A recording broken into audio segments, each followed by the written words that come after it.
Hello, everyone, and welcome to today's interview with European Activism Incubator. My name is Rachel, and I'm Communications and Fundraising Assistant here at the Incubator. And thank you for joining us today for the first in our Change-Making Careers series, where we'll be speaking to experts and professionals in change-making roles to ask them to share some of their insight and expertise with those looking to take their career in a similar direction. And it's with great pleasure that today I'm joined with Marian Cramers. Hi, Marian. Hello. Thank you so much for joining us. How are you today? Very well, thank you. How are you? I'm fine, thank you. And I'd just like to let our audience know that if they have any questions throughout the interview, please write them in the comments box on whatever platform you're watching them on, and we will ask as many as we have time for the end of the conversation. So let's get into it. First, can you give us, so you are Director of Development at Democratic Society. Can you start with giving us a brief overview of the work of Democratic Society? Sure. I should stop saying small NGO because we're not that small anymore. We're about 35 people. We're working across Europe on citizen participation and citizen engagement exercises. So we have local people in different countries. We run a lot of different projects, and they're all oriented towards making sure citizen voices are included in policy making, are included in climate action, are included in healthcare debates, so that policy making in itself becomes a much more inclusive affair. And also we make sure that within government and within citizens, the skills are available to really take part, and there becomes like more of a culture of democratic change within Europe. We're completely non-political, and so we rely completely on either governments that work with us directly or philanthropy or European funding. And so my role in that is making sure that we have new projects coming in on a regular basis. Okay, and as Director of Development, you work across a variety of the aspects of this NGO. Yeah, all of them in a way. So I am one of the few people in the organization that kind of touch on everything, because I'm at the start of many things, and then I also try to really ingest the strategic reviews and the notes and the experience to make sure we can use it for further development activities. And part of this is fundraising, which would be a good focus for today's interview. And can you explain what fundraising involves? What's your involvement with fundraising for Democratic Society? So the DemSoc, it's DemSoc for short, gets its funds from three different avenues. Either we work with mostly local and regional governments directly, in which case it's a bit like consulting, and I need to make sure those contracts are in place and negotiated, and you build the relationships and you price things correctly, and you make sure that the client in this case get what they need, but we also have a sustainable business model so that we can keep doing it, and we're able to put our best people forward. Then we have philanthropic funding through projects with, for example, in Belgium, the King Baudouin Foundation, where we've worked with before, or the Open Society Foundations, where we have very specific projects along the lines of their mission and vision. Again, still politically neutral, but then I need to make sure that usually, again, you start with relationship building, and then afterwards you really negotiate towards very specific projects. You give them all the details you need, and then we put that relationship in place. And thirdly, the most complex one is European funding. So I just came off another Horizon 2020 deadline. But we also have Erasmus Plus proposals and a few other European funding avenues. And there it's mostly about being aware of what's coming up and making sure that we decide internally what to go for and what is really in line with our vision and would work best with how we want to work. Making sure that we have the partnerships in place, of course, that we know people, or that we build the partnerships where we need them, and then organize the team internally to make sure we can put a proposal forward that is that's of high enough quality to win in this very competitive field. And DemSoc has now, on January 26th, for the first time, led a consortium for Horizon 2020 call from start to finish, which was quite the endeavor, but it was really worthwhile. And you have a variety of different roles within the fundraising team working towards this?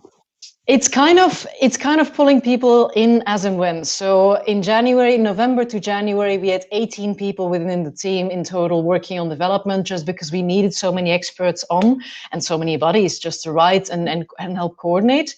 Aside of that, it's mostly people that have part-time development roles aside of project roles, and that can really have the experience to pitch in, but also have the enthusiasm and the gusto for it, because it's a particular line of work where I always warn people where you lose most of the bets you place, and you need to really understand that mentality and have some peace with that, because otherwise it can get very frustrating. But some of our people are really into it and really love doing it and putting themselves out there and putting us out there. And then having that variety of voices and that variety of fields of interest and expertise really helps me. It's very motivated. Like you said, you have to be very motivated and dedicated. And Yeah. what is your career path? What's your experience behind this role and before this role? Because Well, did you start yeah. in the nonprofit sector, or did you start elsewhere? No, elsewhere. So I had a bit of an unusual path, I guess. So I studied political science and economics, was very idealistic at university, still am. But I also really decided I didn't just want to go into an internship in the Commission or the Belgian Parliament. I'm Belgian. And stay within that field for the next 20 years, never really seeing the real economy out there. So I decided by hook and by crook to have some experience in the private sector first. I went to London for that, and not in London, working for Lloyd's Banking Group. So I started in banking and then quite quickly moved on to technology, which was marketing technology, which was booming massively in London at that time. I just got in very simply because I had a bit of an analyst profile, but I mainly had my languages, which was a bit of a competitive differentiator back then in London, and was able to start building a career within technology as an analyst and then a consultant, and then doing a lot of pre-sales advising, and then in the end, partnerships management. And I will, even though marketing technology is so different, and ultimately you build this entire machinery just to sell shampoo a bit more efficiently, to put it in a crude and then frank way, it was so worthwhile. Because it really tells you how the real economy works and how all these different companies interact, and how you work within different companies. You meet all these different people, you see the inner courtyards, you see what companies need and want to adapt to the times and keep moving faster.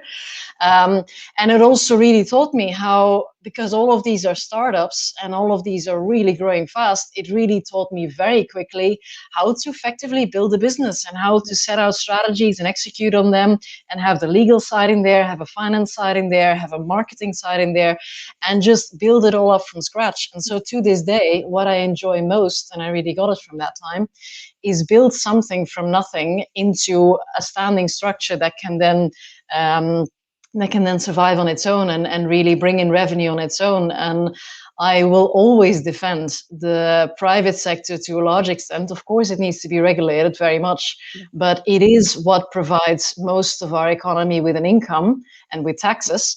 And if there would be a better understanding between the private sector and governments and the NGO sector, I think it would benefit all, because these days, in so many ways, we're aligned. And on a topic like climate change, for example, it does really come together. Yeah, and what have you taken from that? What about the difference in, say, principles of the two sectors on the outside? What can you see that works well in both or compares to both? For example, the competitiveness and the going for the drive to get the funding, in essence, is similar. Yeah. It's very different, because I was working really close to sales teams. I've never had an actual sales role within the private sector, which I always kind of stayed away from, because I didn't want to live quarter to quarter and commission to commission, but I was very close to them. And you get a go-getter mentality, because by the end of the quarter or by the end of the month, they really want something to happen. They believe it will happen, and they're going for it. Where on the NGO side, because of the topics we work on, like democracy or social justice or inclusion or poverty or climate change, these are big things which we believe are important to work on, but at the same time, you kind of expect that they won't get solved by the end of the year or by the end of the decade. So everyone is tinkering away and is supporting and is contributing, but there's never this one goal that you actually hit, or rarely a one goal that you actually hit, you can strive towards, and when you've made it, you've made it. And that gives a very different mindset that I feel it's useful to mix them both, because when you go for certain goals and certain growth targets, for example, or you say, at DEMSOC, I introduced terms like competitors and markets, which were very much frowned upon in the beginning. But when I say I want to open the French market or the Italian market, and I want us to have a presence there and a team there and a revenue model and funders, it really means something. And I don't mean that just anecdotally or aspirationally. I mean by the end of this year. And this is kind of the approach I have. And it's very good for me to be the one, or to have a few people with that approach in an NGO. It doesn't have to be everyone, but it kind of gives a different dynamic to what you would have if you only have the idealism, but you don't necessarily have the instruments or the methods or the language to pursue things like this. Mm-hmm. And if you've come from your career path, are you working with people with a variety of backgrounds? Are there people that have studied many different things and worked in many different things? Are there different career paths? Yeah. So what? Yeah, sure. Most of our people are from civil society backgrounds or community managers or from different NGOs, but we have a variety as well. So we have people as well that have different experiences, and I think that's really important. We are also at DemSoc very much believers. None of our job descriptions or none of our job vacancies require university degrees. So we're also real believers in any background can offer a valuable experience, also the less traditional ones. Great. So what are the key skills in fundraising in the nonprofit sector? What are the key skills that people need in jobs? Well, I'd say the obvious things are you need a bit of an analytical mindset. So you need to be able to see a complex situation and draw some red lines in there. It is always really worthwhile as well to have a bit of a finance background. And by that, I don't mean you need to be Goldman Sachs financial market analyst, but at least to be able to read a budget sheet or to read some accounting records and understand what they say and understand why, for example, cash flow is the death or the beginning and all end of all small organizations. It's understanding things like this, which again is the real economy. It's just like if you want to employ people, it comes with certain consequences and you need to understand how that works. So I think that is really useful. And then aside of that, I would just advise people to get as much exposure as they can to different kinds of funding cycles. So when you look at European funding, for example, at say a 3-year horizon or a 4-year horizon project, what is the actual cycle it took to get to that win, to get to the commitment that this was going to happen, which is kind of a whole series of steps, both formally for the procurement cycle, but also informally in terms of forming the partnerships and getting the document together and ticking all of the boxes. But then also, secondly, like how does that money come in? What are the grant agreements like? What is the cash flow cycle like? What is the reporting and the audit requirements in this case? It's stuff like that, most of which you can find, that it would be really good to just understand how these things work and how you go from 0 to 100 when it comes to acquiring funding like that, or from any other type of cycle. So I think any knowledge there is great. But then the last and perhaps most important thing is just be open-minded and be creative. Because what funded you in the past isn't necessarily what funded you in the future. And so the partnerships you may want to strike up, the new business models you may want to look into, the way you might want to position your services and how you title your services and how you describe them, all of that is probably going to be subject to change at one point or another. And your success largely will depend on how quickly you're able to do that. So I think keeping that creativity, that open-mindedness, making sure that you also keep a little bit of a distance from the actual project work. Like all of your colleagues can be head down into the work. Do you sometimes need to take a little bit of a distance to look at, okay, what is it we're actually doing? How does it compare to what others are doing? And how does it compare to where, again, the market is going? Because that's what it is. Yeah. So I think that's useful stuff. Great. Okay. I'd just like to remind our audience that if they have any questions, please leave them in the comments box and we'll ask them before the end. So can I ask you if you could give if there are some people who are starting out in their career and looking at this, do you have any broad advice that you could offer to start their career and make it go in the right direction? Sure. I mean, it's very personal because it's just on the way I stumble through myself, but which is always kind of a coincidence and a cascade. But the two general bits of advice I always give, regardless of the sector, is I'm 35 now. If I were back in my 20s, I think the one thing I'd want to make sure of is that in the first couple of years of your career, try to get a mix of small organizations and big organizations. And as I said before, a mix of ideally non-profit sector, private sector, and maybe even government. Because having the mix, all these things offer you different benefits. Small organizations will give you a lot more agency, will give you a lot more ownership of this, a lot more sense of impact. You'll move much faster through the career ladder. But the bigger organizations may actually give you much more structure and training and role models and mentorship. And I've had both, and I couldn't have done it without having both of them on board. So I think getting that mix is really, really useful. And through all kinds of secondment programs, internships, or actual jobs as well, you can very often also get the mix of all the organizations in types. And somebody also said at the start of my career, it's good to get a consulting role at some point, simply because that gives you access to the inner courtyards of all the organizations you work with. And again, that kind of exposure. And exposure is all you need at the start. It's like, this is how you learn on the job. And then the second thing I usually say also is to young people entering a workplace for the first time is, when you see someone you like or you admire or you look up to and you want to become like, don't try to become like them. Try to complement them and their tasks and their assets. Because if you complement them and if you really backfill their needs and be of help, even if it's admin help or if it's just support and it's just responsiveness, chances are they'll end up taking you places and they'll end up really teaching you a lot and opening up to you. And that has brought me quite far as well, just to learn what it is they need rather than just try to emulate what they are already. And then the last thing for maybe the NGO sector specifically, although it's actually also general, is if you come from a specific background or you have a specific set of interests or you come from a different culture or from a different country, or if for whatever reason you have a particular edge, don't lose that edge. Don't resist any temptation to just smooth out all the edges you have to become this perfect Euro bubble person, because the edge is ultimately what will give you information about something way ahead of anyone else. It will give you kind of sensors in the field that other people can't see. That is really valuable to your organization. And that is also how you become memorable and how you become someone that that can really withstand and build their own career and build up that way. So I really, really want to hold on to the things that make you memorable, the things that give you information, and to that edge.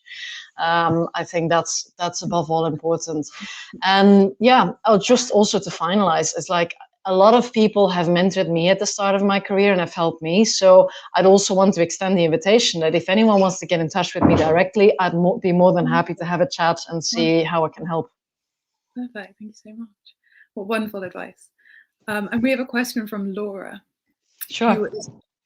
So we have a couple of questions actually. So the first one is, how does DemSoc approach its partnerships with private actors? And according to you, what are the biggest misconceptions that civil society has when it comes to the private sector, businesses especially? So let's start there. Well, where would you like to start? Very good question. So the first one has a shortest answer, which is we aspire to have many more partnerships with the private sector, but at the moment they're still quite limited because it's always something we want to do, but immediate funding and existing funding takes precedence. We've actually just set kind of new precedents for that, in the sense that we had several private sector organizations joining the Horizon 2020 proposals we went for just now, including EMEC, for example, a large technology company in Leuven. And it was a very worthwhile experiment or experience. But the one thing you really get is that neither side really takes enough time to understand the other side and understand how they function, understand how decisions get made on the other side and what the incentive structures are. So you just kind of assume they work like we work. And I think that's definitely the learning for us organizationally, that we ideally should just sit down with these people and hear them out, and vice versa, and then start a partnership that way. Which is another thing about fundraising, is you're always working against the deadline, so you never typically take enough time to do that fundamental stuff. So if you can, never miss the chance if you see the opportunity. The second question, the misconceptions. Well, There's been a time at the start of my career in NGO sector where sometimes I went for public speaking and I was introduced as, or other people also were introduced as, so and so came from the evil private sector and has now bettered their life. I think that's the crudest misconception, is that somehow the private sector is completely amoral. And has no values and has no intention to better the world and better society. It's completely wrong, because from a company perspective, they don't benefit from climate change either. They don't benefit from poverty. They don't benefit from an unstable political environment. Quite the opposite. And so there is an awareness there, and there is an effort there sometimes to do something or to really be conscious of this. But I think, except for corporate social responsibility, there really aren't very many tools defined for the private sector to get involved, because the second they step into a policy-making arena, they're accused of lobbying and they're being put in that box. So I think as society, we should think about how do you involve, say, Unilever, Procter & Gamble, really consistently in the sustainability game, knowing that Unilever has a very good track record when it comes to sustainability and making efforts towards that. But secondly, also, don't forget the people working for these organizations are really people like you and me. And they stumbled into the private sector in the same way that I did, and they made a living there, and they're feeding their family and paying their mortgage, which is all fine and good. And they have every intention of making things as good as they are, and can absolutely be approached with messaging like this. And just banishing them as part of the private sector, I think, is our loss entirely. Great, thank you so much for that answer, and thank you for that question, Laura. And we have one last question from Emily, a great question to end on. So thanks for your advice. And she asks, what would you advise your younger self to worry less about in terms of your career? This is a great question. Thank you, Emily. It's a great question, yeah, lots. I remember this one particular point where I just graduated, was full of ideals, was really ready to storm the world and make a difference and whatnot. And then I ended up, looking for work for a few months in only government and NGO jobs, and really like things that were squarely in what I wanted to do. Of course, found nothing because I had no experience and no network. And then I ended up in a job at Lloyds Banking Group as a financial sanctions analyst. There's nothing wrong with financial sanctions or Lloyds Banking Group for that matter in themselves, but the job specifically was pen and paper, going through documents all day against a target of doing 22 documents a day. It's like absolutely mind-blowingly boring. And then I really panicked, thinking, oh my gosh, is this what I'm going to do for the rest of my life? So I would say to my younger self, even if the work in that moment is boring, the experience is still valuable, because it really is. It still taught me how to function within a professional workplace. And B, no, it isn't what you're going to do for the next 40 years, because you have things in your own hands and you can change them if you don't like where you are. Okay, wonderful. Thank you for that. I think that's going to be very useful to many people who are starting out their careers, who, when it feels like just graduating is forever, when we all move on and change and good opportunities come. So thank you so much for all your advice, Marian. It's been very insightful. I hope everybody watching has also gained some great insight as well. And we will end the interview here, and we will see you next time for European Activism Incubator. Okay, thank you very much. Thank you very much. Bye.